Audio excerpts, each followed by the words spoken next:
ഇന്നത്തെ കാലത്തും 9 രൂപയ്ക്ക് ഒരു പ്രഭാത ഭക്ഷണം കഴിക്കാൻ പറ്റും എന്ന് പറഞ്ഞാൽ വിശ്വസിക്കുക. എന്നാൽ അങ്ങനെയുള്ള ചില കടകളും ഇനിയും അവശേഷിക്കുന്നുണ്ട് കേട്ടോ.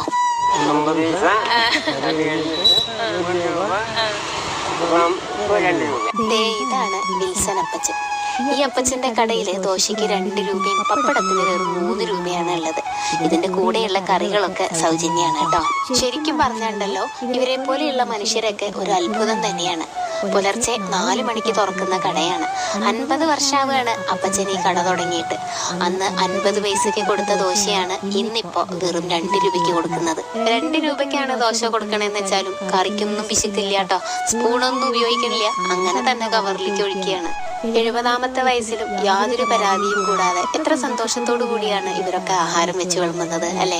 ലൊക്കേഷൻ വരുന്നത് തിരുവനന്തപുരം ജില്ലയിലെ നെയ്യാറ്റിൻകര പാലിയോടാണ്, ഡേവിഡ് ഹോസ്പിറ്റലിന്റെ തൊട്ടടുത്തായിട്ട്.